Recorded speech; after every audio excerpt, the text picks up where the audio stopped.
இன்று மாற்றத்தின் நாள். மாற்றம் உண்டு. ஆண்டவராகிய இயேசுவின் நாமத்தினாலே மாற்றம் உண்டு என்கிற இந்த அனுதின தியானத்தின் மூலமாக உங்களை சந்திக்கிறதில் எனக்கு மிகுந்த சந்தோஷம். ஆண்டவரும் இரட்சகருமாக இயேசுவின் நாமத்தில் உங்களை வாழ்த்துகிறேன். சுகமாயிருப்பேன் என்று விசுவாசிக்கிறேன். தேவன் உங்களோடு கூட இருந்து உங்களை நடத்தி வருகிற எல்லா பாதைகளுக்காக கர்த்தருக்கு ஸ்தோத்திரம் உண்டாவதாக. கர்த்தர் உங்களை நடத்தட்டும், கிருபை தரட்டும். இந்த மாதத்தின் எல்லா காரியங்களிலேயும் கர்த்தர் உங்களோடு கூட இருக்கிறார் என்பதை அவர் உங்களுக்கு நிரூபித்து காட்டட்டும் என்று நான் விசேஷமாக ஜெபம் பண்ணுகிறேன். தேவன் கையில் எடுத்திருக்கிற காரியங்களை உங்கள் வாழ்க்கையில நிச்சயமாக நிறைவேற்றி கொடுப்பதற்கு நம்முடைய ஆண்டவர் உண்மையில் ஆண்டவர். எத்தனை தடைகள் வரட்டும், எத்தனை சூழ்நிலைகள் வரட்டும், எத்தனை எதிர்ப்புகள் வரட்டும், ஆண்டவர் நம்முடைய வாழ்க்கையில செய்ய நினைத்த காரியங்களை அவர் செய்து முடிக்கும் முன் அவர் ஓயவே மாட்டார். அதை மாத்திரம் இந்த மாதத்தில் நீங்கள் உங்கள் இருதயத்திலே மிக ஆழமாக நீங்கள் வைத்துக் கொள்ளுங்கள். வேத வசனத்தை தியானிக்கும் போது லூக்கா சுவிசேஷம் 13ஆம் அதிகாரம் 31, 32 வசனங்களை நான் வாசித்துக் கொண்டிருந்தேன். Gospel of Luke chapter number 13 verse number 31 and 32. அந்த நாளிலே சில பரிசேயர் அவரிடத்தில் வந்து, நீர் இவ்விடத்தை விட்டு போய்விடும், ஏரோது உம்மை கொலை செய்ய மனதாயிருக்கிறான் என்றார்கள். அதற்கு அவர், நான் இன்றைக்கும் நாளைக்கும் பிசாசுகளை துரத்தி வியாதி உள்ளவர்களை சொஸ்தமாக்கி 3ஆம் நாளில் நிறைவடைவேன். At that very hour some Pharisees came and said to him, get away from here, Herod wants to kill you. And he said to them, go and tell that fox, behold, I cast out demons and perform cures today and tomorrow, and the third day I finish my course. அவர் சொல்றாரு, எத்தனை தடை வரட்டும், எத்தனை சூழ்நிலைகள் வரட்டும், மரணம் முன்பதாக நின்று கொண்டு இருக்கிறது. ஆண்டவரே, நீங்க போயிடுங்க, உங்களை ஏரோது கொலை செய்திடுவான். ஆனால் தேவன் என்ன நோக்கத்திற்காக அவர் வந்தாரோ அவருடைய பணியை அவர் செய்து முடிக்கிறதற்கு அவர் ரொம்ப தீவிரமாக இருந்தார். அவர் வேற எந்த காரியத்தை குறித்து யோசிக்கவே இல்லை. அவர் கையில் எடுத்த காரியத்தை முடிக்கிறதுல அவர் ரொம்ப ஃபோக்கஸ்டாக இருந்தார். ஜான் சாப்டர் 11 நாம் ஒரு சம்பவத்தை நம்ம பியூட்டிஃபுல்லாக நம்ம வாசிக்க முடியும்.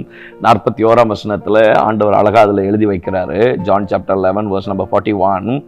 அப்பொழுது மரித்தவன் வைக்கப்பட்ட இடத்தில் இருந்த கல்லை எடுத்து போட்டார்கள். இயேசு தம்முடைய கண்களை ஏறெடுத்து, பிதாவே, நீர் எனக்கு செவி கொடுத்தபடினாலே, கொடுக்க போகிறபடினாலே என்று சொல்லவில்லை, செவி கொடுத்தபடினாலே, 4 நாள் ஆயிட்டே, நாருமே அவர் அப்படி விலைக்கு போயிடலை, 4 நாள் ஆயிட்டே, அதான் செத்தவனை போய் நம்ம போய் என்ன பண்ண, 4 days ஆயிடுச்சு, இனி என்ன டேஸ் போயிடுச்சு.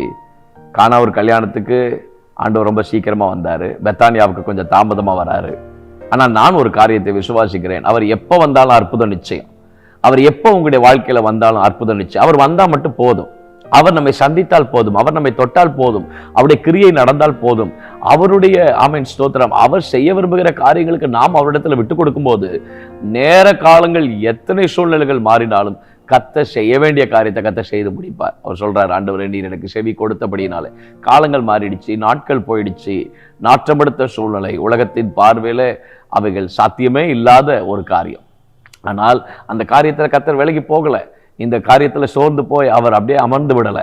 அவர் எடுத்த காரியத்தை முடிக்கிறதுல ரொம்ப தீவிரமாக இருந்தார். எடுத்த காரியத்தை முடித்து வைப்பதில் ரொம்ப தீவிரமாக இருந்தார். இந்த மாதத்தில் தேவன் கையில் எடுத்திருக்கிற காரியத்தை, உங்கள் குடும்பத்தை, உங்களுடைய ஜீவியத்தை, உங்கள் தனிப்பட்ட வாழ்க்கையை, நீங்கள் நிறைய காரியங்களை குறித்து யோசித்து கொண்டே இருக்கலாம், நிறைய காரியங்களை குறித்து ஒரி பண்ணி கொண்டே இருக்கலாம். இந்த 25க்குள்ளே வந்துட்டோம், 2nd month வந்துட்டோம், 1st month கம்ப்ளீட் பண்ணிட்டோம், இந்த 2வது மாதம் வந்துட்டோம், இன்னும் சில காரியங்களை எதிர்பார்த்து கொண்டு இருக்கிறேனே. கர்த்தர் காரியத்தை எடுத்திருப்பார்னு சொன்னா அவர் ஓய்ந்து போக மாட்டார். அவர் ஓய்ந்து போகவே மாட்டார். மரணமே வந்தாலும் சரி உங்க காரியத்தை அவர் செய்து முடிப்பார். அவர் சொல்ற, மரணமே வந்தாலும் சரி, நான் இன்னைக்கும் நாளைக்கும் செய்ய வேண்டிய சில வேலைகள் உண்டு. இன்றைக்கும் நாளைக்கும் அவர் உங்கள் வாழ்க்கையில செய்ய வேண்டிய சில வேலைகள் உண்டு. அவர் அவருடைய காரியத்தை கரத்தில் எடுத்து வைத்திருக்கிறார். அவருடைய பணி முடியவில்லை, அவருடைய செயல்கள் முடியவில்லை, அவருடைய கிருபைகள் இன்னும் ஓய்ந்து போகவில்லை. ஆமென் ஸ்தோத்திரம். அவர் யோசனையில பெரியவர், அவர் செயலிலே மகத்துவமானவர். கர்த்தர் கையில எடுத்த காரியம் இன்னும் அவருடைய பணி ஓயவில்லை, நிறைவு பெறவில்லை. இந்த உலகத்தில் இருப்பவர்களைப் போல ஆண்டவர் ஒரு குறிப்பிட்ட நாளைக்கு பிற்பாடு அவர் டயர்டாகி உட்கார்ற தேவன் அல்ல. அவர் ஒரு நாள் டயர்டாகிற தேவனே அல்ல. உங்க விஷயத்துல அவர் டயர்டாக மாட்டார். இன்னைக்கு கர்த்தர் நிச்சயமாய் தம்முடைய காரியத்தை செய்து முடிப்பார். ஏன்னு சொன்னால் உங்கள் காரியத்தை கர்த்தர் கையில் எடுத்திருக்கிறார். இதை மாத்திரம் நீங்கள் உங்கள் இருதயத்தில் வைத்துக் கொள்ளுங்கள். அவர் வந்தா போதும், அவர் தொட்டால் போதும், அவர் காரியத்தை கையில் எடுத்தா போதும். தேவன் காரியத்தை கையில் எடுத்திருப்பார்னு சொன்னார். ஃபேமிலியாக இருக்கலாம், நம்முடைய பிள்ளைகளுடைய லைஃபாக இருக்கலாம், நம்முடைய பிஸ்னஸாக இருக்கலாம், நம்முடைய ஜீவியமாக இருக்கலாம், நம்முடைய சபையாக இருக்கலாம், ஊழியமாக இருக்கலாம், வாட் எவர் இட் மேபி, தேவன் காரியத்தை கையில் எடுத்திருப்பார்னா சக்ஸஸ்ஃபுல்லாக முடிச்சு வைப்பார். நீங்கள் செய்ய வேண்டியது ஒன்றே ஒன்று தான், தேவனே உம்முடைய கையில் நான் கொடுத்துட்டேன், நீங்கள் அமர்ந்திருந்து சொல்கிறார். நீங்கள் அமர்ந்திருந்து கர்த்தர் தெய்வம் என்பதை அவர் உங்களுக்கு நிரூபித்து காண்பிப்பார். அவர் நிரூபித்து காண்பிப்பதற்கு நீங்கள் ஆண்டவருடைய சமூகத்தில் அமர்ந்திருந்து காத்திருங்க.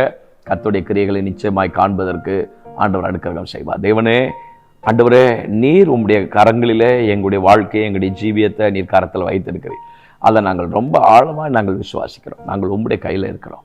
நாங்கள் உம்முடைய கையில் இருக்கிறோம். நாங்கள் உம்முடைய கையில் இருக்கிறோம். எங்களுடைய காரியங்கள் எல்லாம் உம்முடைய கையில் இருக்கிறது. உன் மதில்கள் எப்போதும் எனக்கு முன்பதாக இருக்கிறது என்று நீங்கள் சொல்லியிருக்கிறீங்க. உன்னை என் உள்ளங்கைகளில் நான் வரைந்து வைத்திருக்கிறேன் என்று சொல்லியிருக்கிறீங்க. Father, we are in your hand, O God. நாங்கள் உம்முடைய கரத்தில் இருக்கிறபடினால nothing can separate us. எங்களை எதுவும் பிரிக்க முடியாது, எதுவும் பிரிக்க முடியாது. உம்முடைய அன்பிலிருந்து, ஆண்டவரே கர்த்தா, உம்முடைய கிரியைகளிலிருந்து, உம்முடைய ஆண்டவரே ஆச்சரியமான வழி நடத்துதலிருந்து எங்களை எதுவும் பிரிக்க முடியாது என்பதை நாங்கள் அறிந்திருக்கிறோம். ஆகவே இந்த நாளிலேயும் விசேஷமாய் ஆண்டவரை கவனித்துக் கொண்டிருக்கிற பிள்ளைகளுடைய வாழ்க்கையை, அவருடைய ஜீவியத்தை, அவருடைய காரியங்களை கர்த்தர் நீர் கரத்தில் எடுத்திருக்கிறீர். ஜெயமாக கர்த்தர் நீங்க முடித்து வைக்க போகிற கிருபைக்காக ஆண்டவருக்கு நாங்கள் நன்றி செலுத்துகிறோம். தொடர்ந்து இப்படி கிருபை தந்து நடத்தும். இயேசுவின் நாமத்தில் ஜெபிக்கிறோம் நல்ல பிதா. ஆமென், ஆமென். May God bless you. God will be with you. சோர்ந்து போகாதீங்க, தைரியமா இருங்க. ஆமென்.